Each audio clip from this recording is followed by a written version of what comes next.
to be high and lifted up, right? So, symbolically, but the whole point of this sermon, I need to be down here, and I hope you don't mind. For the last several sermons, we've been looking at Jesus on the cross, and we're going to continue that today as we head into Easter. If you've been with me through this sermon series, you know that I've been beginning with Easter bunnies.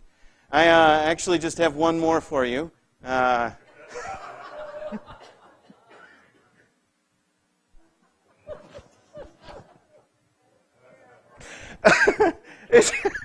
Wow, look at that kid. Can you blame him?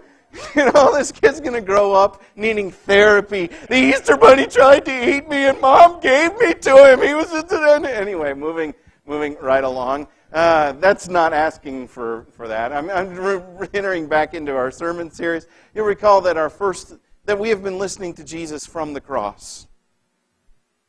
And the first message that he teaches us, because on the cross, not only is he securing our forgiveness and salvation, but he's teaching us what it means to be a human being that's saved. That if you were rescued, then you were following Jesus Christ. And you'll recall that Jesus doesn't say anything by accident on that cross. He has to decide. He has to choose his words carefully, because every one of them cost him great pain. There were nails through his hands and his feet, and in order to be able to speak with projection loud enough for the people on the ground to hear him, he had to pull against the nails that were in his wrists and push against the nails that were in his feet in order to collapse his chest up enough to speak. So he had to do a pull-up and then talk in that pull-up, and the pull-up bar were the nails. So he didn't say anything by accident up there. He is teaching us while he is dying on that cross. And you'll recall that the first lesson that we looked at had to do with forgiveness. That Jesus, as they were affixing him to the cross, while it's happening, not later after he's processed it, but while it's happening, he says, Father, forgive them. They don't know what they're doing. While he's taking the offense, he is already practicing forgiveness. And he teaches us that. The people who follow Jesus Christ have got to be forgiving people. He teaches us to trust God. You remember his cry in the dark, Eloi, Eloi, lama sabachthani.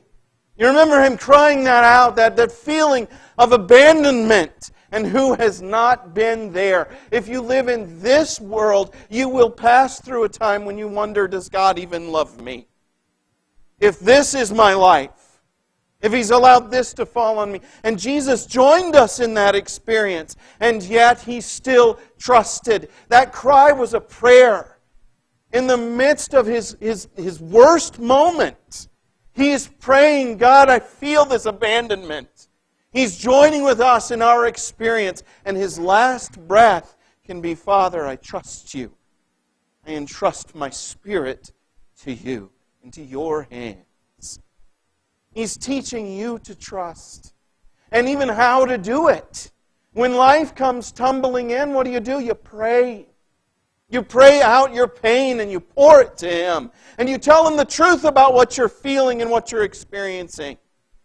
And you keep trusting somehow that he is good, even when life in this world is not. That's what we've seen from him so far.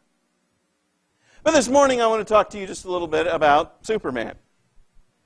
That makes sense, right? If you're, probably 38, 40 or older, this is probably the Superman that you remember, right? You remember this guy with the great little curl? My hair wasn't black, but when I was a kid, I wanted my hair to do that curl, because I wanted him to be Superman. Not because I cared that much about my hair, but because I wanted to be able to, fly. But this was, now if you're under that 38 age limit, you might remember this guy, the Superman of the more recent Man of Steel, which really, the special effects are amazing. And how much damage did he do to that town? Good grief, man. I mean, it's in the millions. This guy was a disaster. We all know who the real Superman is, right? We all know, right? That was funnier than I thought. It's not quite as funny. Anyway, the thing about Superman is that he's an absolutely amazing guy. He's incredible. He's great. Except for a short period of time in the 70s, what's known as the the silver age of comics, and then he wasn't quite as great. He was really kind of a jerk. I don't know if you can read that. It says, Jimmy, this gift that you got me for Father's Day makes me sorry that I ever adopted you as my son. I'll have to destroy it to teach you a lesson. And Jimmy's saying, but Superman, I mean, Dad, what did I do wrong? Kind of a jerk, really. There are hundreds of those. I could have put them all up, but I decided that the sermon needed to be less than 2 hours. Other than that, Superman's really a cool guy. And he's somebody you want to be, because he could do the amazing things like, picking up a car, picking up the whole car, or a plane, catching an airplane out of the sky, or picking up a boat with one hand. I don't know if you can see it, but he's holding some dude with the other hand. So he's got an entire boat with one hand, or maybe it's a pyramid, and he's picking up a whole pyramid, or a mountain. He's picking up a whole stinking mountain, or he chained together a whole bunch of planets to drag them from a dying universe to okay, he was pretty cool, And so I'm saying, and who, when you were little, didn't want to be Superman? Man, I did. I just want to. Who doesn't want to do that? Who doesn't dream that that's who they are? Except that you know that it's always just a dream. Because that guy he can blow freezing cold breath, and he can shoot lasers out of his eyes, and he can see through things unless it's lead. And the only thing he's ever afraid of is kryptonite. That's it. And how much of that is there? Can't be very much, right? Because that thing blew up a long ways away. So he's got nothing to be scared of, and he's amazing. But I can't do any of that. I could put a whole bunch of things into a box and then invite my friends over, and I can use my X-ray vision to know what's in the box, and they can really impress them if they're kind of dumb. But I can't actually see. Can't do it. At the end of it all, I can look at him and I can say, I wish I was you. But I'm not. And I'm never going to be. I cannot jump up into the air and fly away. My feet, no matter how many times I practiced it, always stayed stuck to the ground. Or there's that time I broke my arm, but we'll not get into that. I'm kidding, I didn't actually do that. But it didn't matter how much I tried. I never could do that. Those are cars behind him. He's up in the air. I never got up in the air. Why do I bring him up? For an awful lot of us, the way we look at Jesus Christ is exactly the same way we look at this guy. Exactly the same way. Look at all the things he could do. He's amazing. He's incredible. And I can pretend to be him. But I'm never going to be anything like him. Which is why on the cross of Jesus Christ, Jesus reveals to us His humanity. It is very possible for us to forget that He's a man up there. That He's a human being who was, in every respect, exactly like us, with the exception of doing wickedness. He never sinned. But in every other way, see, He had the same digestive tract you've got. Which means, think about it, but the man burped. Okay? He had the same sweat glands you've got. Which means that if he didn't wash for a couple days, he didn't smell good. He was a human person. And in everything that we experience, He did too. One of my favorite movies, one of my favorite scenes in the movie The Passion of the Christ. Have you seen The Passion of the Christ? Easter's coming up. Might not be a bad time to watch that one again. Although, man, it is hard. When that came out, I was a minister up in Massachusetts. I went to see that thing, and it just broke me. And then I had person after person after person come to me and say, well, I want to go see that movie, but I don't want to see it alone. All right, I'll go with you. And I think I saw it like 5 times. And, when they start hitting him, I want him to stop. Oh, I love that man. Quit doing that to him. One of my favorite scenes in that movie is the scene about the table. Have you seen this? Where Jesus is saying to his mother, his mom comes out and says, "You need to wash up, come in for lunch," and she sees this thing. She's like, "What is this?" And he says, "Well, it's a table." The tables in the first century, you always ate reclining, so they're short. But this one's tall. It's up here. And she goes, "Does he prefer to eat standing up?" And Jesus says, No, he prefers to eat like so. And tall table, tall chairs, but I haven't made them yet. And she comes over and tries it out, knocks over her water bottle, She goes, "This will never catch on," and walks off. And he starts to come in. She's, "Not in that dirty apron, no way," And I love that scene because it captures the reality of the truth of Jesus' humanity. He truly is a human being. Now, yes, of course, he is more than human as well. Somehow Jesus has a divine nature, and sometimes we're tempted to think, well, because he had that, he could cheat, and he could do things that you and I can't. I'm going to suggest, no, that's not how Jesus was so amazing, because he emptied himself. He retained the personhood of that person, but what he did that was miraculous and wonderful, he did by the power of the Holy Spirit. Otherwise, he's cheating. Otherwise, his resistance against sin is cheating. Because he's got to do it like I do. He did. Jesus is a human being. And as he's dying on the cross, he's doing so, he's showing us his humanity, and I think primarily for one big reason. I'm sorry, let me go ahead and read this. So on the cross, we see Jesus as is most relatable because he is experiencing the most universal of all human experiences. He's dying. Just like you are. You're one step closer to it than you were. The river keeps flowing. The waterfall's there at some point, and we don't know where. But it's around the bend at some point. It's coming for all of us. For some of us, it's a lot closer. Some of us have loved ones that are just, either hours or minutes away, or they've already gone over. Right? This is the universal human experience. On a long enough timeline, the survivability of the human race comes to zero. Give me another 30 years, a lot of us may still be here, but give me another 300? I don't think any of us will, do you? Jesus stepped into that. He entered into death with us. Of course, they had to kill him. I don't know if he hadn't have been killed. I wonder if he'd have died at all. He had no sin. But he stepped into death with us to show us just how close he is willing to come to interact with us and to relate with us. Just how near is he willing to come? He's willing to come to the place none of us want to go. The place that frightens all of us.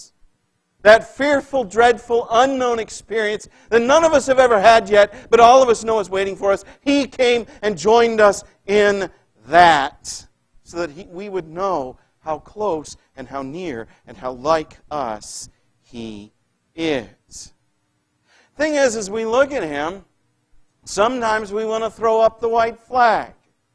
We look at how good he is. We look at how honest he is. We look at the truth of his teachings and then what that will mean if I actually try to live it out. If I actually try in my marriage to forgive everything, what's that going to look like? If I actually try, as I do church, to forgive, to seek the other's good, to put the other's needs first, what's it going to look like? If I actually seek to deny myself and put myself last and not seek my own good and not chase down the things that I want at the cost of someone else's existence, if I actually try to do what Jesus did, what's it going to look like? In my bulletin article, I mentioned a conversation I had one time with a lady who was going through hard time. I'm not going to tell you where I knew her or anything else about her, but she was having a hard time. And it was trouble in her marriage, and I was telling her that if she wants to come through this thing, that she's got, which was very understandable, very justifiable, at least from their perspective, but very not Christian. She's defending and protecting herself at all costs. She'd had enough, and she's angry, and I'm telling her, no, you got to try one more time. You got to put one more foot forward. You've got to forgive, and you got to look at yourself and see how you're producing this. And I will never forget her looking at me and saying, who do you think I am, Jesus? Look, I'm not Jesus. I'm not perfect, okay? I can't do this. And this was, she would often lose her temper and then reel it back. And that's exactly what she did. She later went back and started focusing on Jesus, kept working at it. But what she said when she blew up, I've heard in my own heart so many times. And when I, as a minister, have to work with someone who's in a difficult place and I have to say to them a difficult word, I hear it inside my own head before I say it. I know I'm asking the impossible. I know I'm suggesting to them that they do nothing less than die. And I understand the white flag. I'm not him. I'm not Superman. I can't fly. That is why Jesus stepped so close. Because He knows our weakness. And He knows the stumbling to which flesh is heir. And He knows that we are prone to brokenness. And He knows that we are prone to give up. That when we fail, we go, well, I guess I never will be good enough. And we're willing to settle either for just despair or a kind of bitterness. And we think, well, man, that's who I am and that's who I'm going to be until I die. And there's not even really any point working on it. So many people stop practicing discipleship before they get to eternity because they've failed. And they look at Jesus, they look at His example, and they look at His teachings, and they say, not for me. I can't do this. This is too hard. Too many bad things. Now, there's too much bad in me. There's too much bad around me.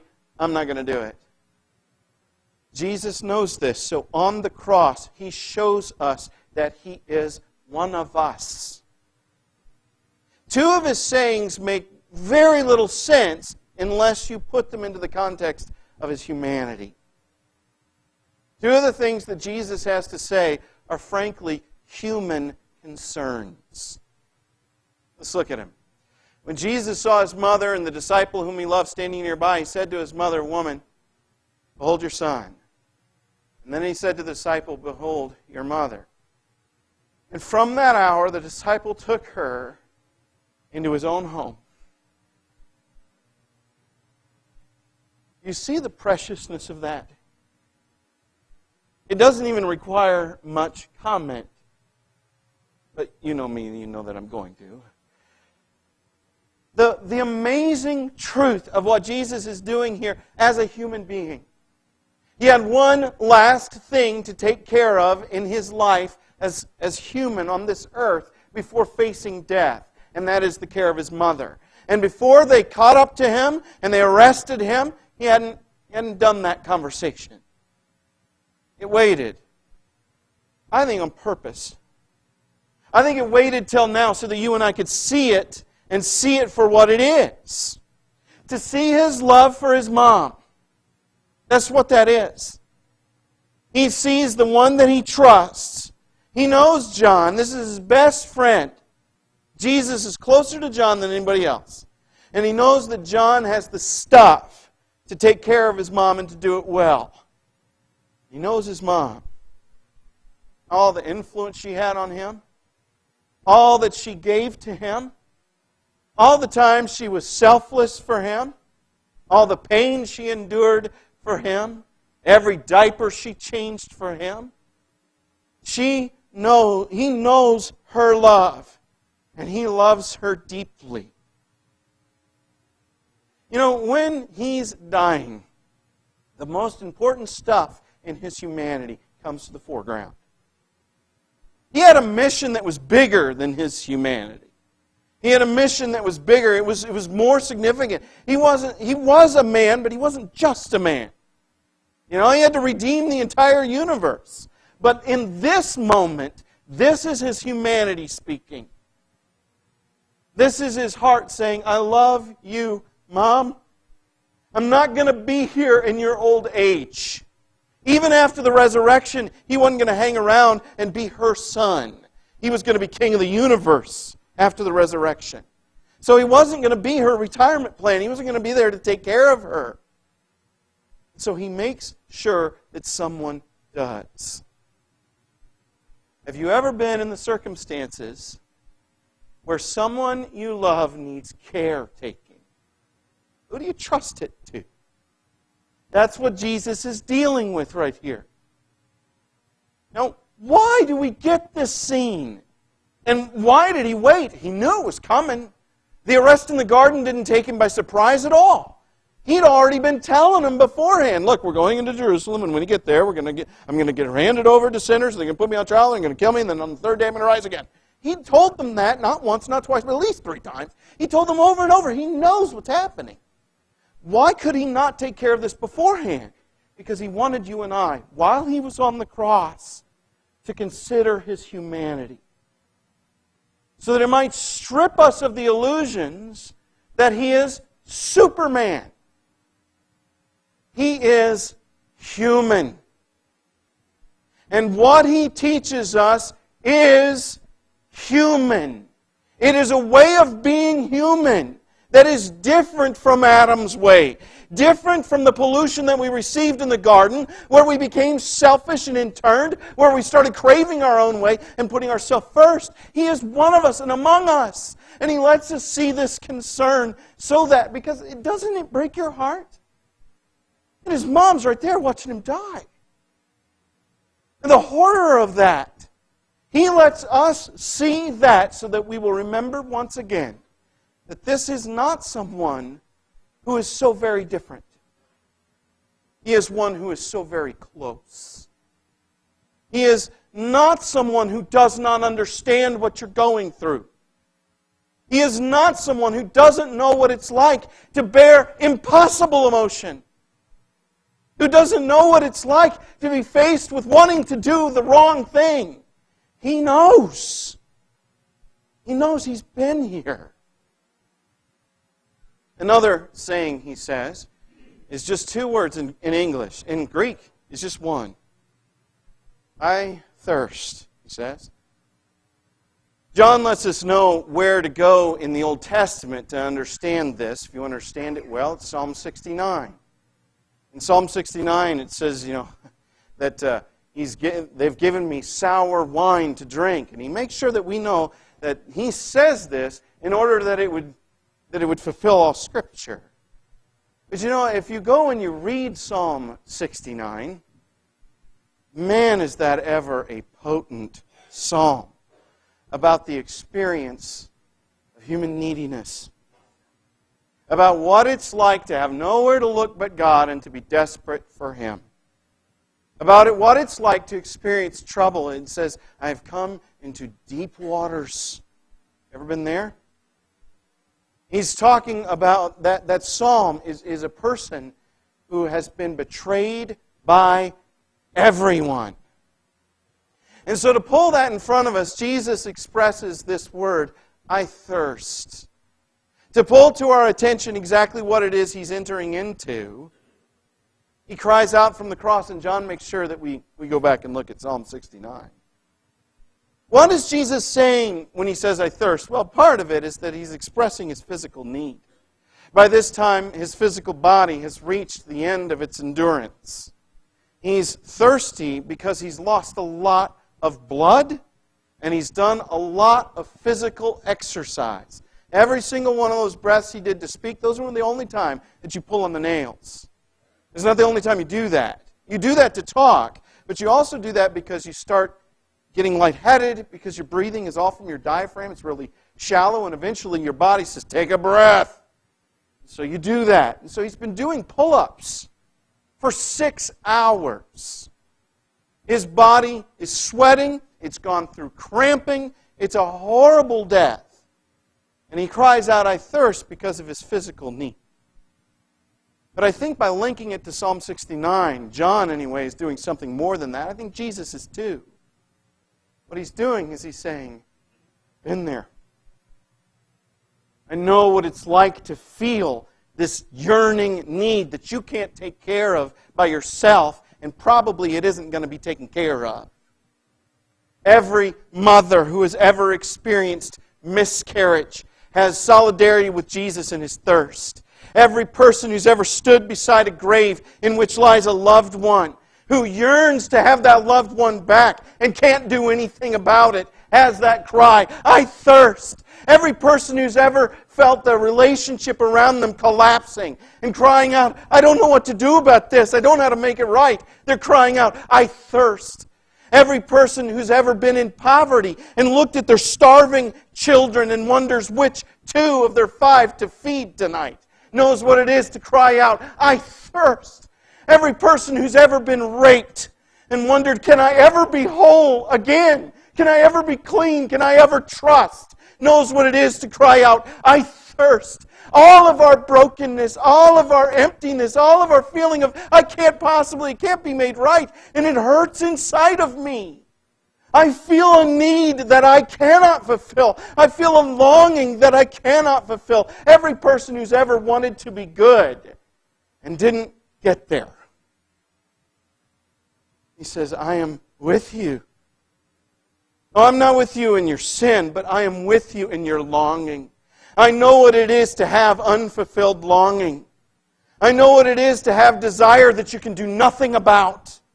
I know what it is to have that parched feeling, both of body and soul. I know what it is to be in this broken world. I am not far away from you. I'm not far off. I'm close. I have entered into weakness because you are weak. I have entered into the ability to feel thirst because I know you are thirsty. I have come close to you so that you would not say, he is not like me. He does not understand. He does not know what it's like to be here. He does not know what it's like to feel this. He can't understand my circumstances. He is alien. It's like he's from another planet. He can fly. He can shoot lasers out of his eyes. He can't get what it's like to be me. And he says, I thirst.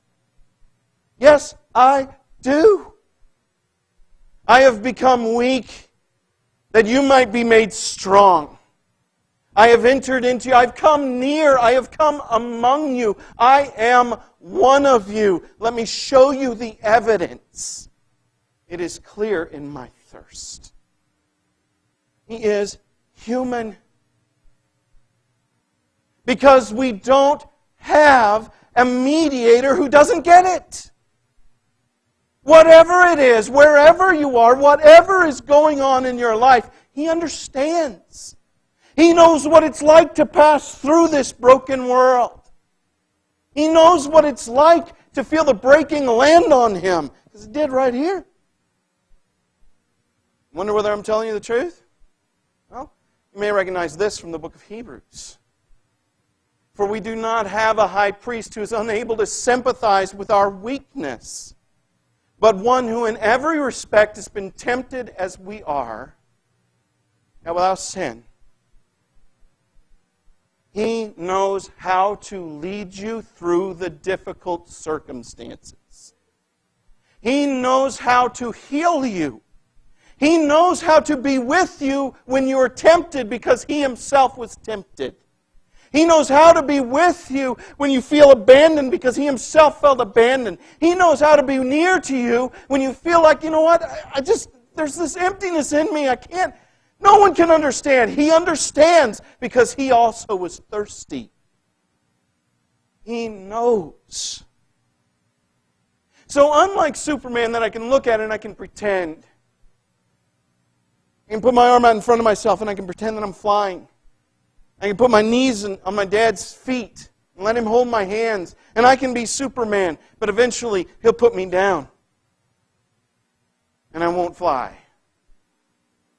Unlike that man that I can look at and wish I was like, but I can never be like, this man has come near to us, become one of us. He is able to sympathize with us, and He is able to lead you through wherever you are. He is among us and with us and near us. He has stepped down that we might step up. He has come near that we might be saved, and not just kind of saved, but saved to the utmost, rescued and transformed and changed. Because He was one of us, that we might become like Him. So when you are weak, when you are struggling and wanting to throw in the towel, not to the towel, when you're wanting to give it all up and say, this is as good as I'm going to get, never mind, it's good enough, it's why He died, maybe I'll be good in heaven. Don't let Satan take the real life that Jesus has brought to you away. It's meant to be lived here and now and forever. And it's yours right now because He does get it. He is close. He is sympathetic to you in your pains. He loves you, and He was so earnest in letting you know that He allowed them to nail His hands and feet wide open so that you could see it, so that you could hear it, so that you could know that He's with you. Is He with you? Is He close to you? Does He feel far, far away? Are you in a season in your life where your walk is stumbling and troubled? Do you need the prayers of your brothers and sisters to help you see Him, to help you find where He's leading you? We will pray. Are you in a season in life that's troubled? We want to know, because He wants to minister to you through us. If you're in a situation that has nothing to do with what I've talked about, it's not a weak point, but there's a problem and you need to work through it, we want to know. We want to care for you. And if you're not a Christian, as I said at the beginning, there is no better way of life than following this man. No better way. And so if you're not a Christian, there's water right there. Don't walk out of here not a Christian. If you're subject this morning to the invitation of God, why don't you come right now while we stand and sing.